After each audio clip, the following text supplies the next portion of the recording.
Estou aqui hoje para falar um pouco sobre a transcendência e a imanência. São dois temas que se opõem, porque um fala do que está além de todas as coisas e o outro que está na realidade das coisas, mas apesar disso, não se excluem totalmente.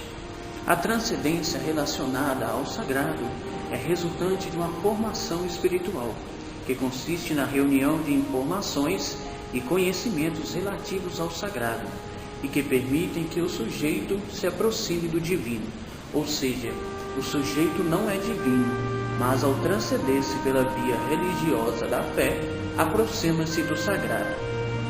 Etimologicamente, transcender é elevar ou ir além do mundo e do cotidiano, com relação ao divino, e aproximar-se estreitando o relacionamento com o sagrado em relação à materialidade da existência.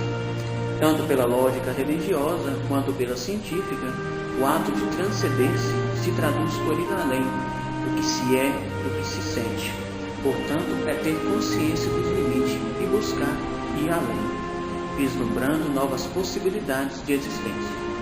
A imanência, por sua vez, diz respeito àquilo que está dentro, que é natural e próprio de cada um, algo que estaria dentro de um mesmo plano e que não ultrapassaria, o que quer dizer que reside na própria essência do todo.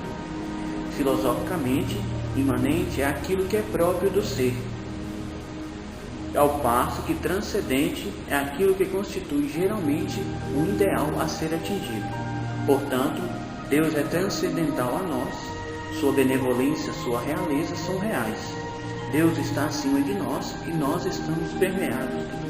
E pensar em um Deus totalmente alheio ao mundo é um risco demasiado, de modo que podemos dizer que Deus é imanente. Alguns estudos das religiões vai dizer que Deus é imanente e transcendente, ou seja, Ele está dentro de nós, ora como ideia, ora como sentimento, e ao mesmo tempo em que encontra-se muito acima de nós, como o Criador. Esse foi um pequeno estudo sobre a imanência e a transcendência. Um grande abraço e até a próxima.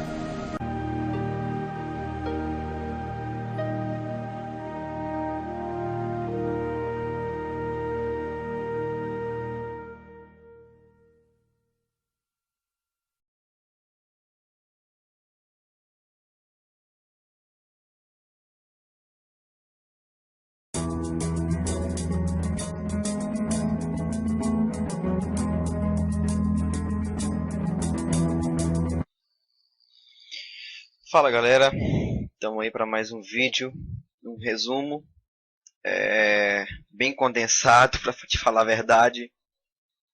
Agora a respeito sobre o direito romano. O direito romano, uma matéria direcionada àquele pessoal que está começando a estudar o direito, assim como eu, que pode estar ajudando alguém também com relação a alguns fatos históricos aí, mas eu acredito que é mais para quem está cursando o curso de direito mesmo. Fazendo esse vídeo também para ajudar a minha galera da minha sala, que está se preparando para uma prova de história do direito amanhã que vai estar o bicho. E eu preciso de ponto, então vamos lá. Esse resumão ele é feito baseado no Wikipedia, todo no Wikipedia, e eu vou estar utilizando aqui, através do texto que o professor passou como base, o professor nosso, para estar acrescentando algumas coisas. Eu sei que em alguns momentos vai ficar um pouco vago, mas eu peço a vocês que tolerem um pouco isso, porque eu não tenho conhecimento muito aprofundado sobre o assunto. Eu busquei algumas informações e eu espero que eu possa ajudar vocês aí. Tudo bem? Então vamos começar. Vou falar um pouco assim de como entender o direito romano. O direito romano é um termo histórico, jurídico, que se refere originalmente ao conjunto de regras jurídicas observadas na cidade de Roma, mais tarde no território do Império Romano e ao território do Império Romano do Oriente. Eu quero dizer com isso, o direito romano ele tem a ver com tudo aquilo que está ligado a Roma. Aquela parte ali da Europa, da Península Itálica, onde nasceu ali a sociedade romana, que nós sabemos bem que tem aquela parte da história de Rômulo e Remo, os irmãos, aquela coisa mística da existência de Roma, o surgimento, né, e tudo mais. Então, nessa nação houve um movimento onde foi criado ali vários estatutos com o decorrer do tempo, para ser mais específico, durante 13 séculos, 1300 anos de legislação montada. É um tesouro que foi deixado para a nossa sociedade, né? Então vamos tentar entender um pouquinho do que foi isso. Em termos gerais, a história do direito romano abarca mais de 1000 anos, desde a Lei das 12 Tábuas, o Lex Duodecim Tabularum, até o Corpus Iuris Civilis, por Justiniano I. Vamos entender como é que esse processo se deu. Houve uma divisão. Os grandes historiadores, eles gostam de dividir esse período do direito romano em duas fases. Os critérios utilizados para tanto é o da evolução das instituições jurídicas, segundo o direito romano que apresentou nessas 4 grandes épocas. Ou seja, cada época houve ali uma coisa que caracterizou aquela fase. Ou seja, aquela fase teve as suas características próprias. Então, você vê que quando você para analisar aqui, estudar essas fases, houve uma evolução. Em determinado momento, essa evolução ela para e começa a regredir. Vamos entender melhor como é que funciona isso? Então tá, vamos para o próximo slide. O início de tudo. As origens das leis. Antes das leis das 12 tábuas, que foi no começo, né, que é o período aqui, que eu posso dizer que é o período arcaico, né? É logo o começo da civilização romana, já existia um direito privado. E que consistia do antigo direito civil romano. E é o Ius Civili Quiritium. Tem um outro nome também, mas eu não me recordo bem, vocês vão me desculpar. Que se aplicava apenas aos cidadãos romanos, estreitamente ligado à religião, possuía características como formalismo estrito, simbolismo e conservadorismo, como na prática altamente ritualística da mancipatio, uma forma de venda. Mas, Marcos, o que você quer dizer com isso, cara? Eu quero dizer que no começo era tudo muito individual. O direito ele não abrangia a sociedade. Ele abrangia aquela coisa mística, entendeu? A relação do homem com o espiritual, e a teocracia ditava a regulação da sociedade, a forma como as pessoas iriam viver. O direito ele estava muito limitado a minha persona, ao que eu tenho de direito, não ao que vai implicar as minhas ações em meio à sociedade. Era algo muito estrito. Entendem? Alguns entendem que as antigas raízes do direito romano provêm diretamente da religião etrusca, que enfatizava o ritualismo. Religião etrusca era dos povos etruscos. Eram povos que habitavam também a Península Itálica, ali um pouco mais abaixo ali. Eles tinham essa religião que era muito ritual, tal. E esse Ius Civilis Quiritium, ele traz muito disso, esse direito pessoal do ritual, manter o contato com o sobrenatural ditar as regras, entende? Mais ou menos isso. Espero que eles consigam ser um pouco claro. Eu não vejo muita facilidade para explicar essa matéria, mas vou tentar aí. Vamos falar um pouco das 12 tábuas, então, que surgiu no período arcaico, né? O primeiro texto legal cujo conteúdo chegou até os dias de hoje, com algum detalhe, é a Lei das 12 Tábuas, que data de meados do século V a.C. Vamos entender como é que aconteceu essa criação, a formação desse estatuto. Segundo os historiadores romanos, o tribuno da plebe, nosso querido Terentílio Arsa, propôs que o direito fosse escrito de modo a evitar que fosse aplicado indiscriminadamente pelos magistrados patrícios. Após 8 anos de luta, os plebeus teriam convencido os patrícios a enviar uma delegação a Atenas para copiar as leis de Solão. O que você quis dizer com isso, Marcos? Eu quis dizer que a plebe, aquela classe mais renegada da sociedade, os que não tinham participação política, já estavam cansados de leis que patrocinavam a existência dos patrícios. Até combinou isso aí, né? Os patrícios eram a classe mais a galera mais nobre da sociedade, vamos dizer assim, que detinham a maior parte dos direitos. Até que esse cara, esse tribuno da plebe, ele resolveu falar, olha, chega de palhaçada, vamos ter que mudar isso aí. Entendeu? Direito igual para todos, vamos revolucionar esse negócio aí. Então as coisas começaram a mudar. Em 450 a.C., Os decênviros escreveram as leis em 10 tábuas, tabulae, mas seu trabalho foi considerado suficiente pelos plebeus.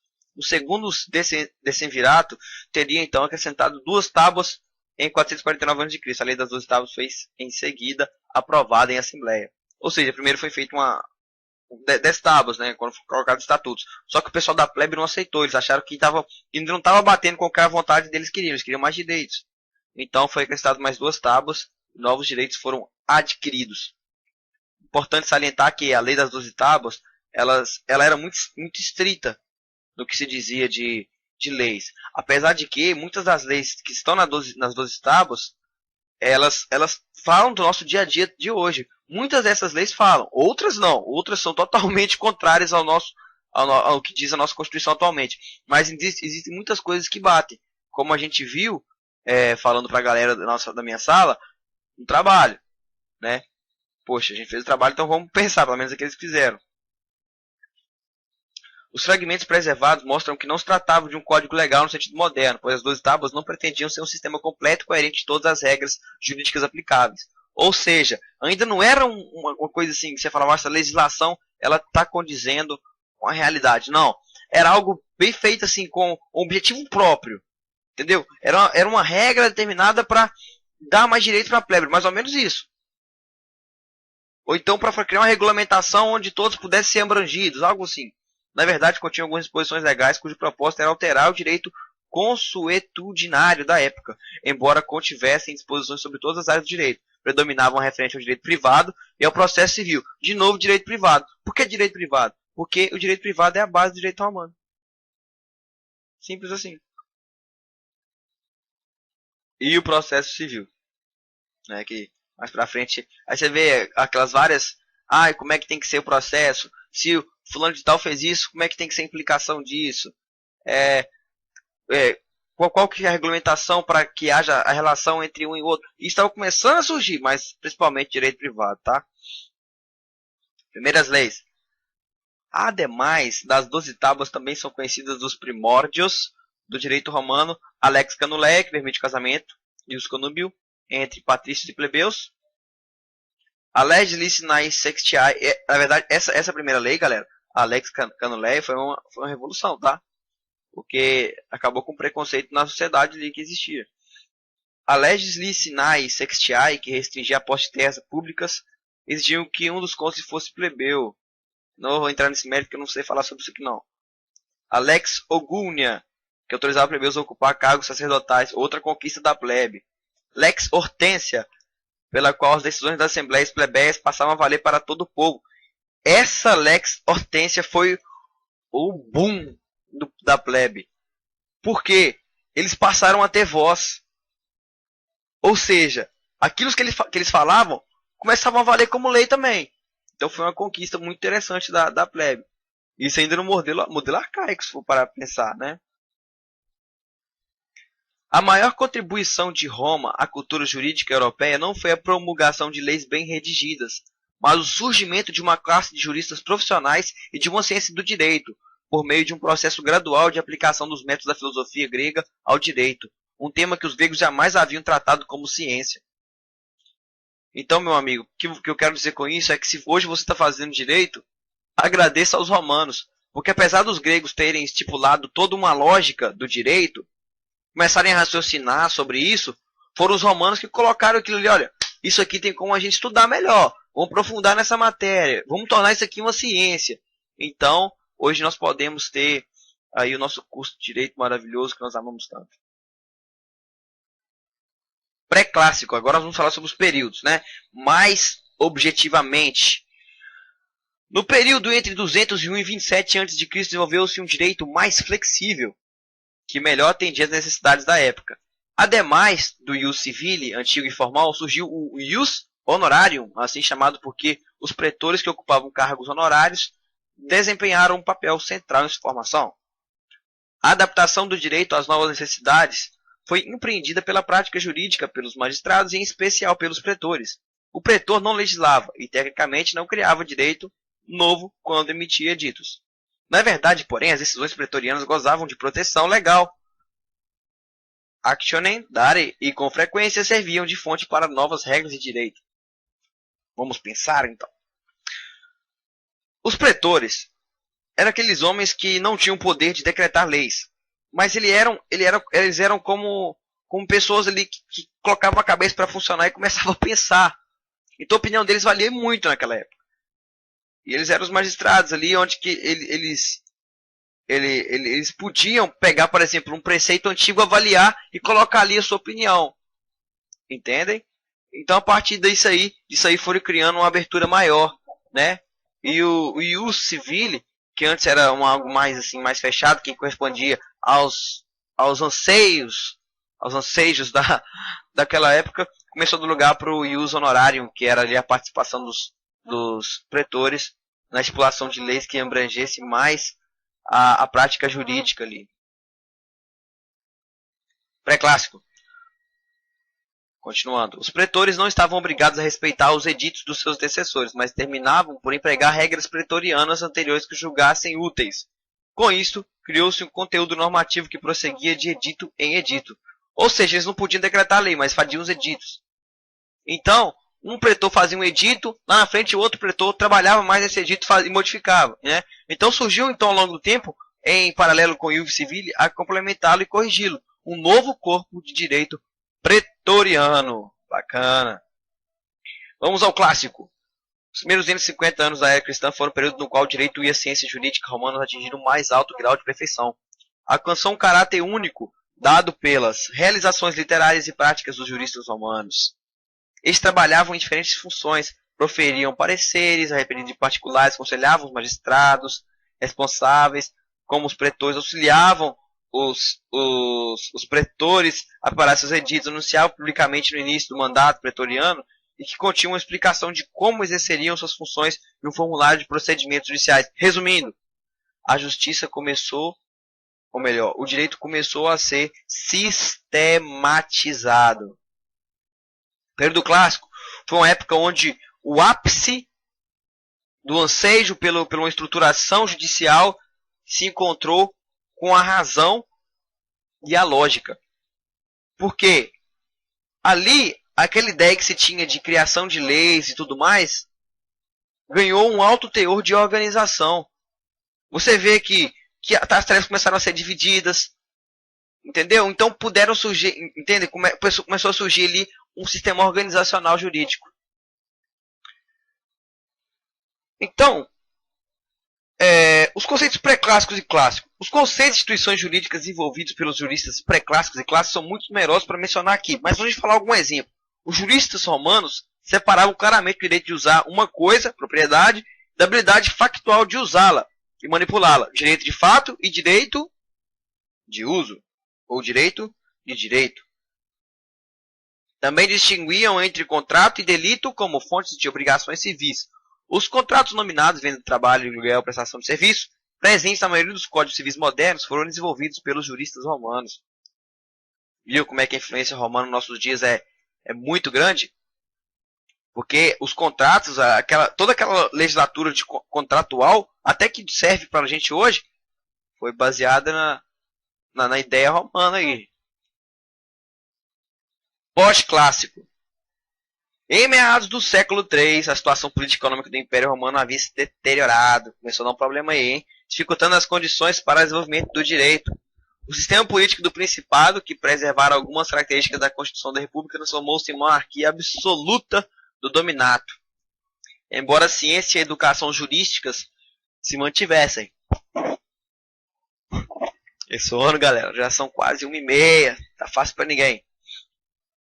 Embora a ciência e a educação jurídica se mantivessem em certa medida, o Império Oriental, no Ocidente, a maior parte das sutilezas do direito clássico perdeu-se. Este foi substituído pelo chamado direito vulgar. Os escritos jurídicos clássicos foram editados para adaptar-se à nova situação política. Era como se fosse uma ditadura, meus amigos. Ali, a ascensão do governo absolutista não deixou que o direito ele prevalecesse. Muitos dos juristas foram calados, não puderam se manifestar e perderam assim a sua palavra, e muito daquilo que já havia se criado se perdeu, infelizmente. Galera, essa foi a minha contribuição. Sei que algumas coisas ficaram um pouco vagas porque eu realmente não consegui tirar a essência de tudo, mas eu espero que vocês tenham entendido alguma coisa. Para a galera da minha sala, olha, o texto que o professor passou é sim interessante, mas tem muita abobrinha lá, tem coisa desnecessária. Então, tente focalizar nos pontos, tente fazer uma leitura dinâmica e pegar aquilo que é principal, tá? Muito obrigado e eu agradeço vocês aí pela atenção. Espero que vocês continuem assistindo os meus vídeos, que eu vou postar mais videoaulas todos os dias. Obrigado, pessoal. Foi um prazer ajudar vocês.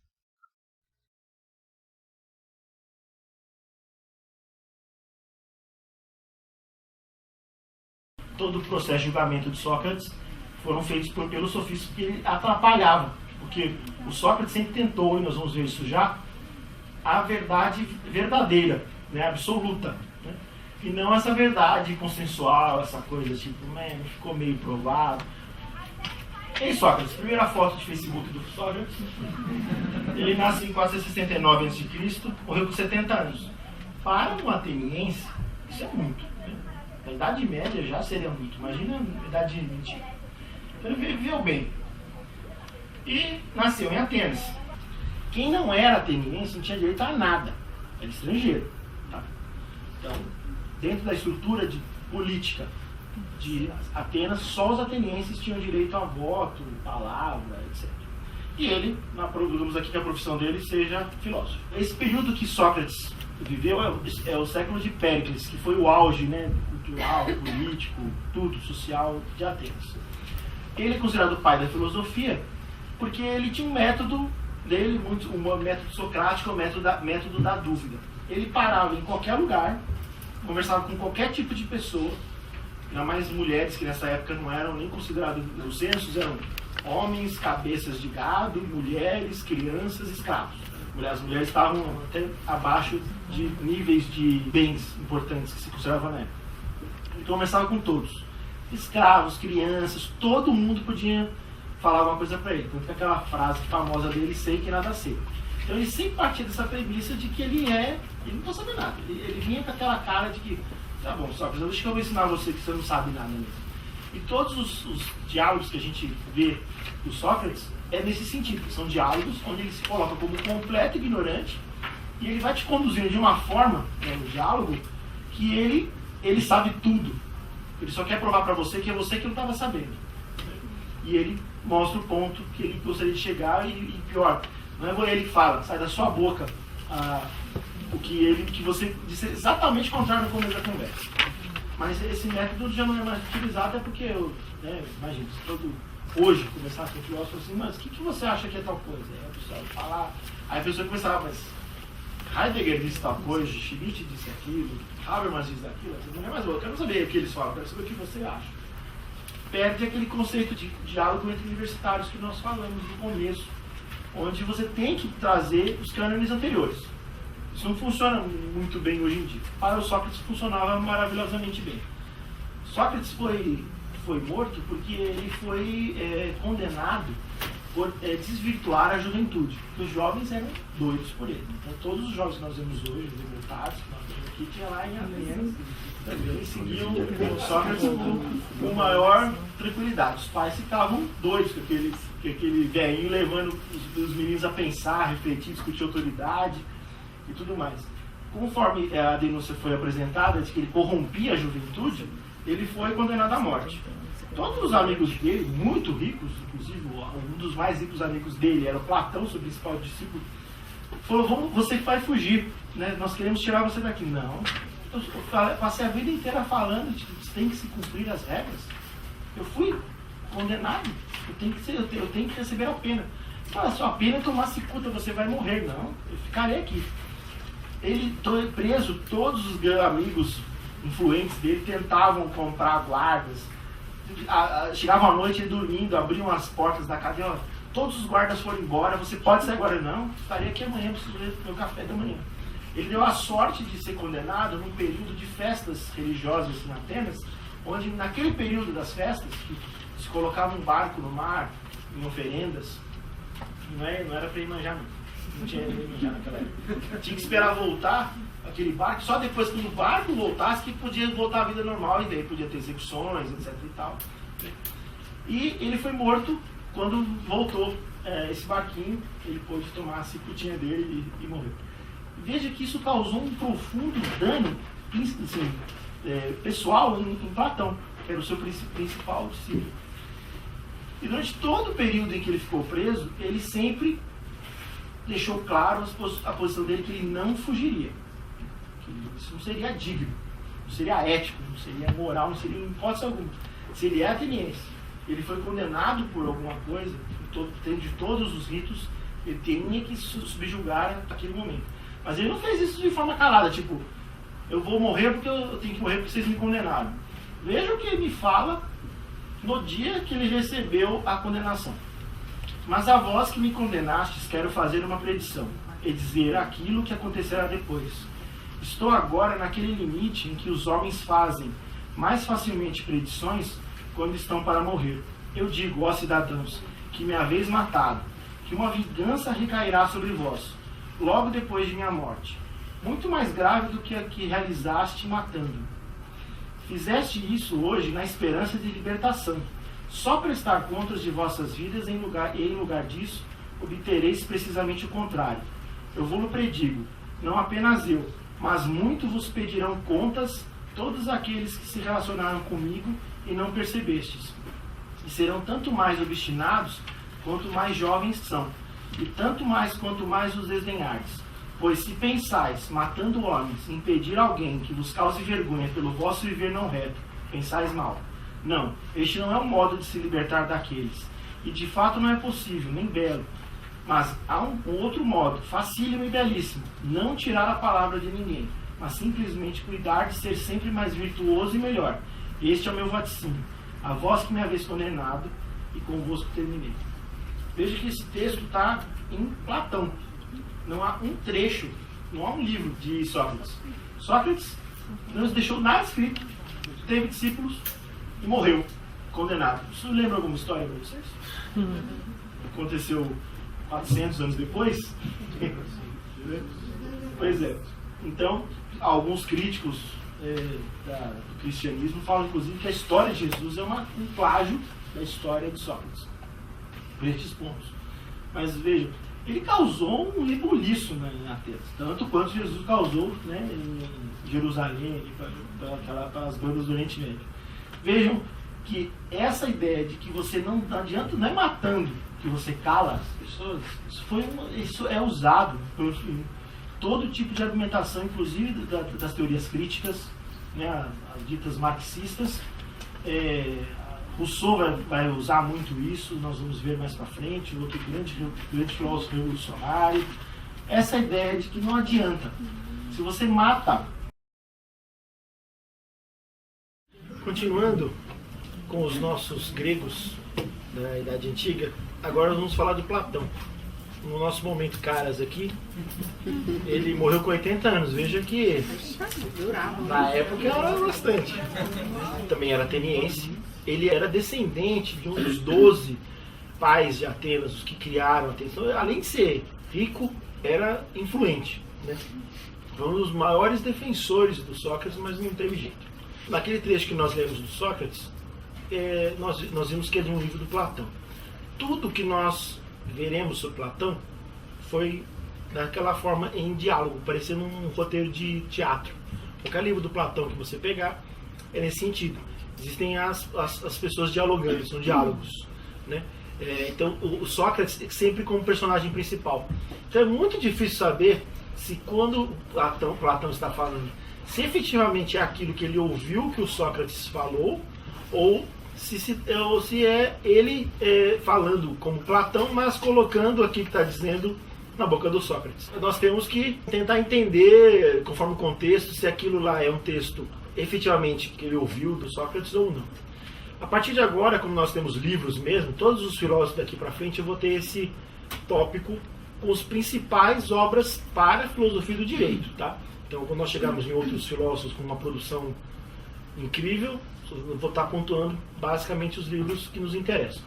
Com relação a Platão, esses são os principais livros dele. O livro Apologia de Sócrates é onde ele trata da defesa de Sócrates, todo o processo. Criton, ou Do Dever, narra o período dele na prisão.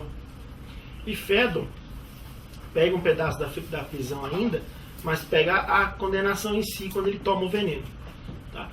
Depois desses livros, ele escreveu A República, ou Sobre a Justiça.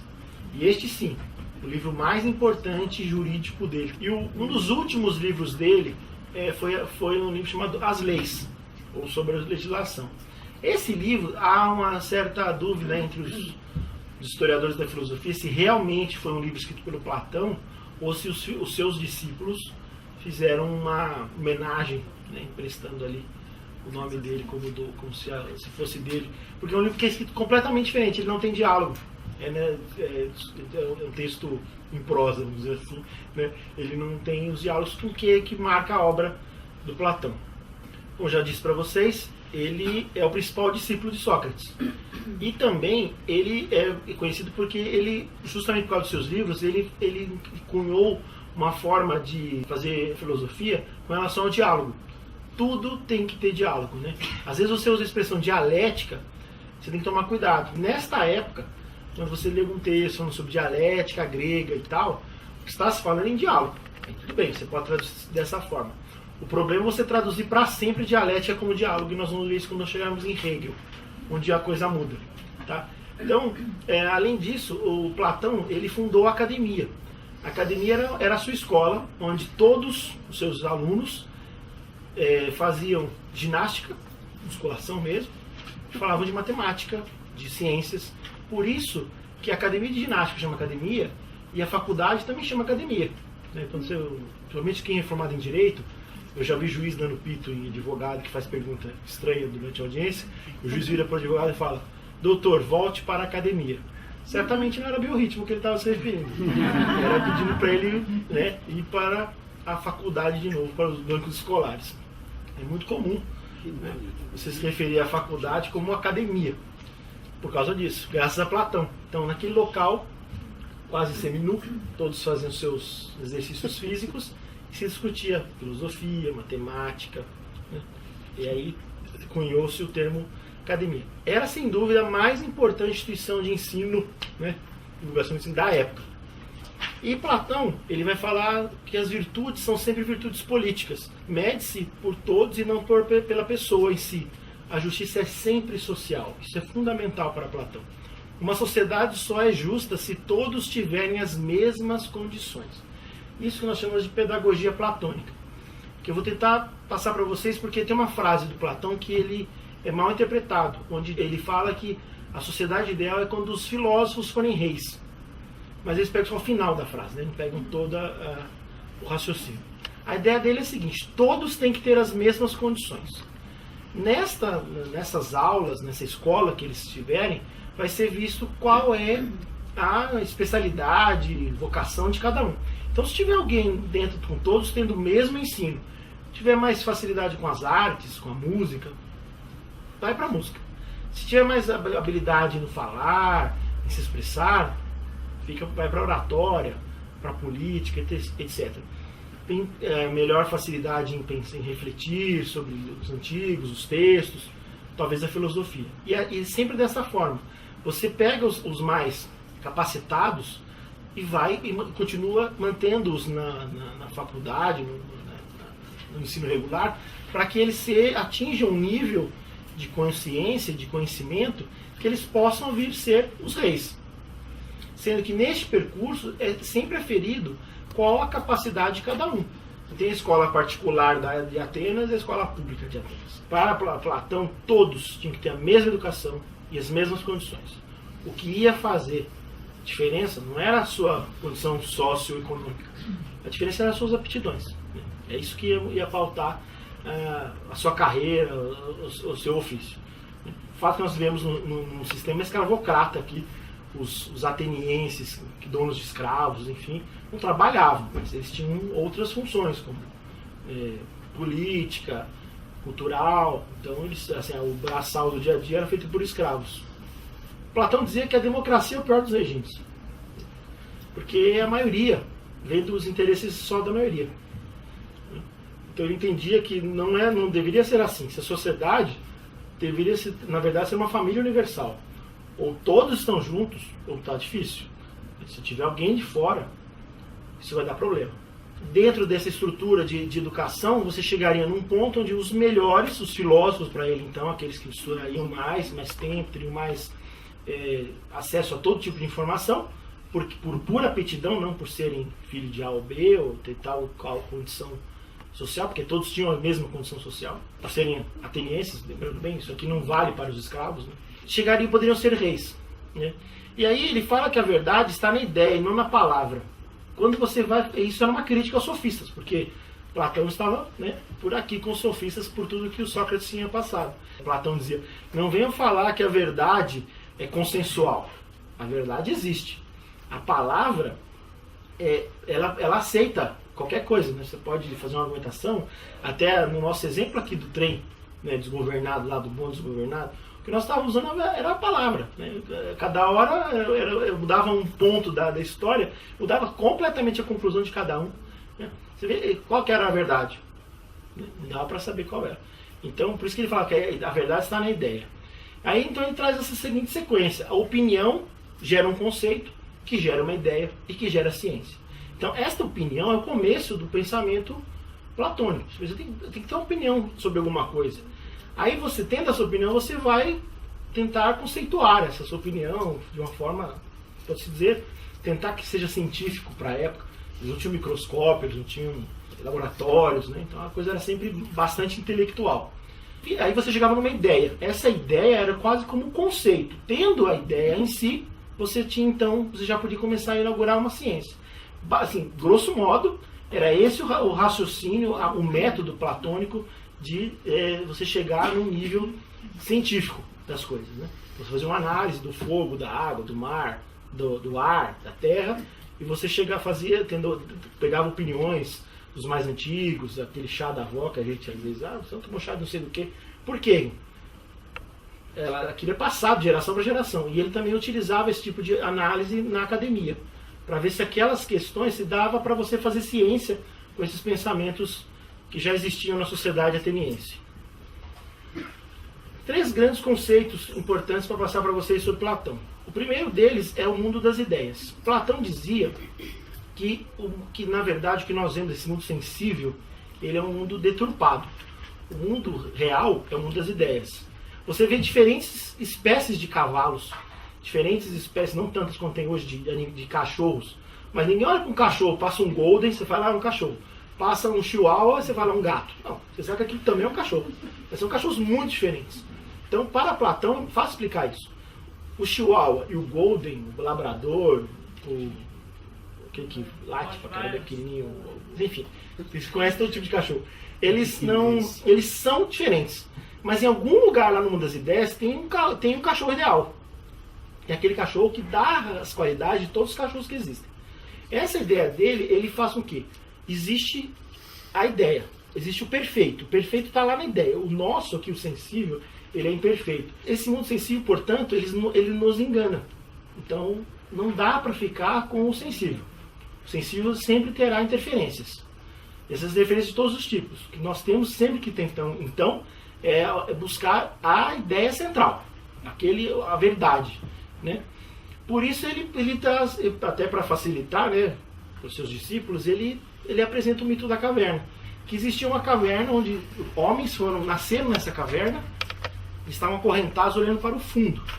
Atrás deles tinha o sol, uma fogueira, que projetava sombras no fundo da caverna do que eram as coisas que estavam do lado de fora.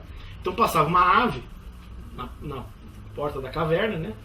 Parecia uma mancha, uma sombra de uma ave. Eles ficavam maravilhados. Porque olha que ave linda, coisa bonita. Porque o som também entrava na caverna, mas ainda que abafado. E eles viviam bem assim, vendo o fundo da caverna. Aquelas sombras, aquilo que eles viam, ou seja, o sensível. Até que um dia um deles fugiu.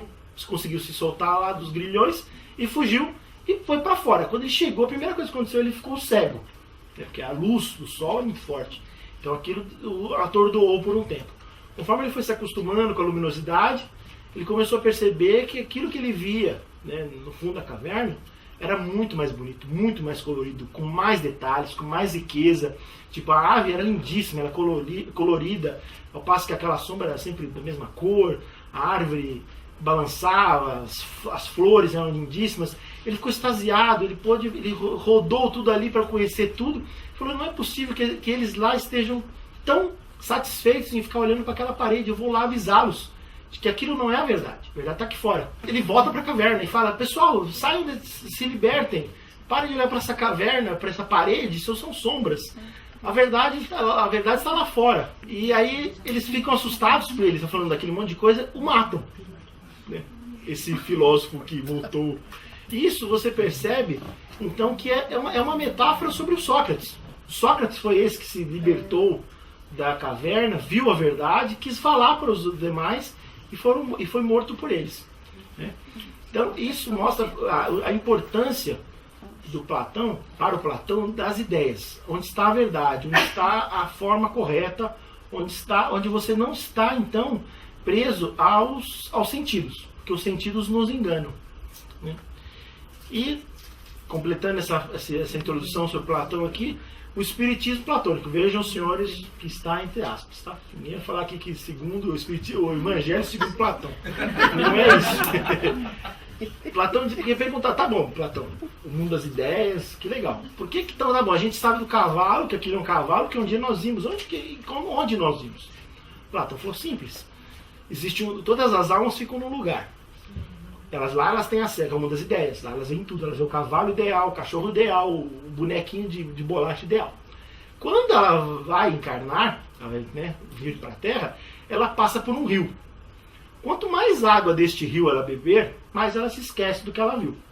Então, se ela está meio com sede, não lembra de nada. São as pessoas mais baixas, os escravos e tal.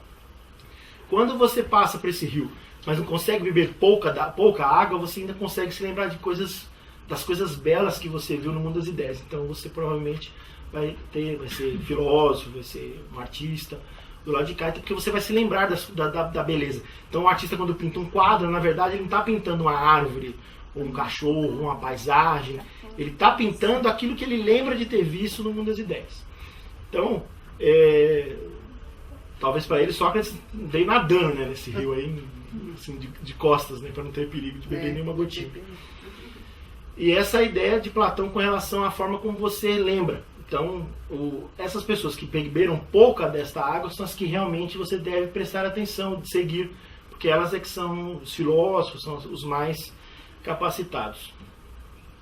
Todos os trechos do Platão são diálogos, Sócrates falando, né? Agora, completemos esta investigação que, conforme pensávamos, nos devia permitir divisar mais facilmente a justiça do homem. Se tentássemos primeiro descobri-la em algum modelo mais amplo que a contivesse. Pareceu-nos que esse indivíduo era a cidade, por isso, fundamos uma tão perfeita quanto possível, sabendo muito bem que a justiça se encontraria numa cidade bem governada. Vamos trasladar agora para o indivíduo o que encontramos na cidade. E se concluirmos que a justiça é isso, tanto melhor. Contudo, se descobrirmos que a justiça é outra coisa no indivíduo, voltaremos a atenção para a cidade.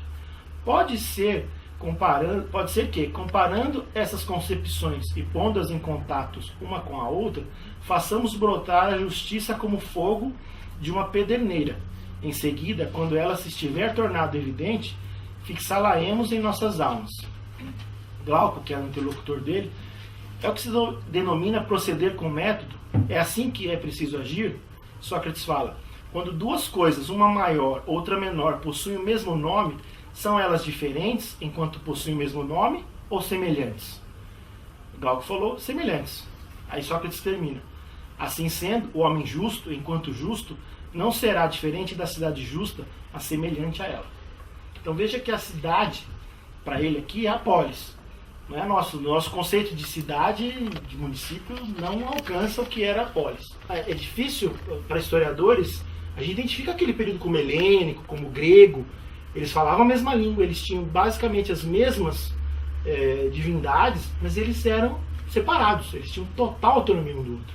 Os que os unia era justamente a língua e a religião. O resto era tudo separado. Quem já leu sobre Esparta, a forma como eles eram uma sociedade militarizada, de forma que não havia grande vínculo familiar, porque todos os filhos de Esparta eram de todas as mães de Esparta. Né? Então essa ideia do coletivo é muito forte na Grécia, em geral. Só que de formas diferentes elas são trabalhadas. Em Esparta, uma coisa mais militarizada. Já em Atenas, uma coisa mais família, mas no sentido de todos somos primos, irmãos, e temos que juntos batalhar por uma sociedade mais justa. Veja que ele coloca aqui, isso é o mais importante, Platão coloca para nós, como Sócrates falando, assim sendo o homem justo enquanto justo, não será diferente da cidade justa, mas semelhante a ela. Então, quando a gente passa por uma injustiça acontecendo na cidade, e a gente acha que aquilo não é nosso, a cidade está sendo injusta, nós também. Lavar as mãos, isso não é minha responsabilidade. Eu estou falando para todo mundo abrir a porta de casa e levar todos os mendigos para dentro de casa. Existem inúmeras formas de uma atuação, até política, mais efetiva, para que se solucione os casos. Não adianta a gente chegar para sacar o dinheiro num banco e ter uma criança dormindo na porta do banco. O que está sendo feito? Então, essa questão de entender que a sociedade... Não adianta eu sou justo. Eu pago meus impostos em dia, então não tem nada a ver com isso. Se a sociedade não for justa na mesma medida que o cidadão, nem o cidadão é justo, nem a sociedade é justa. Isso que é o que o Platão quer nos dizer. Outro trecho, também da República, onde Sócrates diz: enquanto os filósofos não forem reis nas cidades, ou aqueles que hoje denominamos reis e soberanos não forem verdadeiramente e seriamente filósofos, enquanto o poder político e a filosofia não convergirem no mesmo indivíduo, enquanto os muitos caracteres que atualmente perseguem um ou outro destes objetivos de modo exclusivo não forem impedidos de agir assim, não terão fim, meu caro Glauco. Os males das cidades, nem, conforme julgo, os do gênero humano, e jamais a cidade que nós escrevemos será edificada. Eis o que eu hesitava muito em dizer, prevendo quanto essas palavras chocariam o senso comum. De fato, é difícil conceber que não haja felicidade possível de outra maneira, para o Estado e para os cidadãos.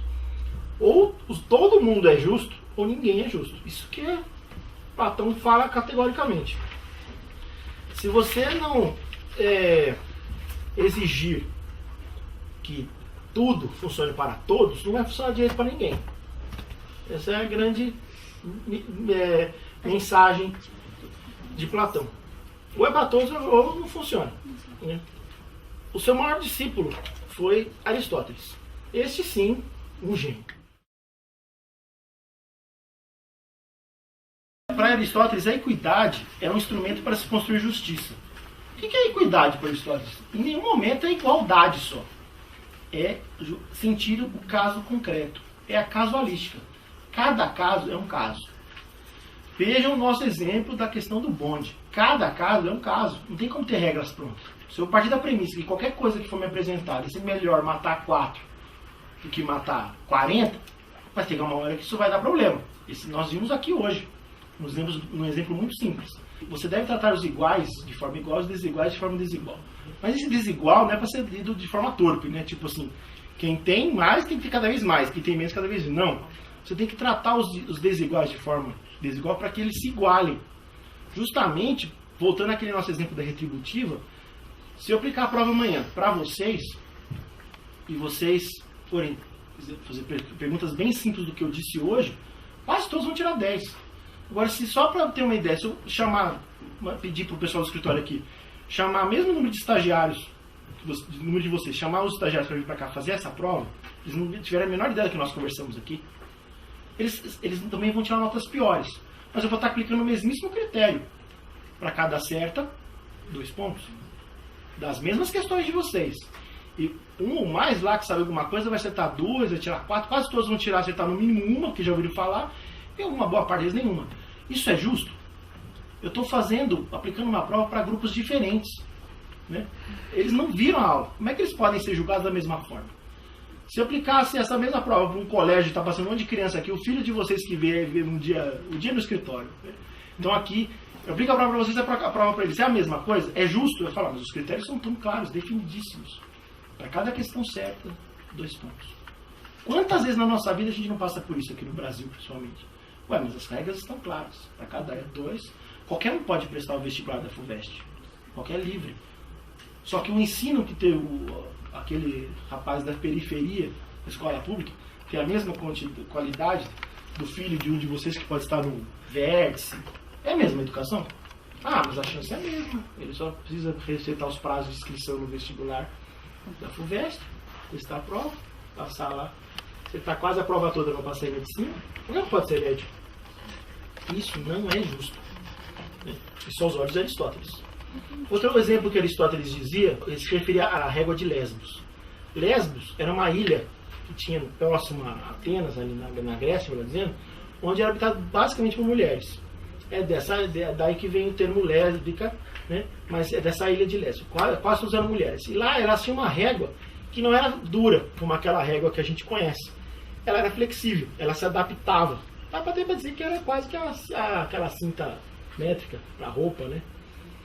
Então, ou seja, ela se ajusta às dobras, ao corpo. Então você vai medir uma pedra com uma régua, você coloca a régua na pedra, escapa a régua. Como é que você vai medir a circunferência de uma pedra com uma régua dura? Muito mais fácil você medir uma circunferência de uma pedra com a régua de Lesbos, que na verdade é uma cinta, aquela fita métrica de costureira, e você contorna, você vê, tá, essa pedra aqui tem, sei lá, 50 centímetros, 80 centímetros, enfim. Então ele dizia que era isso que se tinha que se fazer, que você tinha que ser flexível. Ser virtuoso é ser flexível. Você tinha que se adaptar ao caso. Mas gente, com parâmetro, né? Não é para você... para esses como nossos queridos, nós vamos ver mais pra frente, aos inimigos a lei, aos amigos tudo. Não, você não está sendo justo. Isso não é ser flexível. Né? É você adaptar ao caso. Em latim, isso é prudência, que é sentir o caso. Você tem que sentir o caso primeiro. E aí, quando você julga sentindo o caso, isso é jurisprudência. Meus queridos, vocês trabalham em biblioteca quase todos. Quem trabalha em biblioteca aqui é da área jurídica. Jurisprudência é isso? Sentir o caso? Eu fui diretor da divisão de jurisprudência do Tribunal Regional Federal por 3 anos. Conheço razoavelmente bem jurisprudência. Está longe de jurisprudência ser sentir o caso prático. Jurisprudência é outra coisa. Jurisprudência é copia e cola. Aquele assunto já está decidido dessa forma, ninguém mais pensa naquele assunto, porque já tem jurisprudência. Pronto, você para de pensar.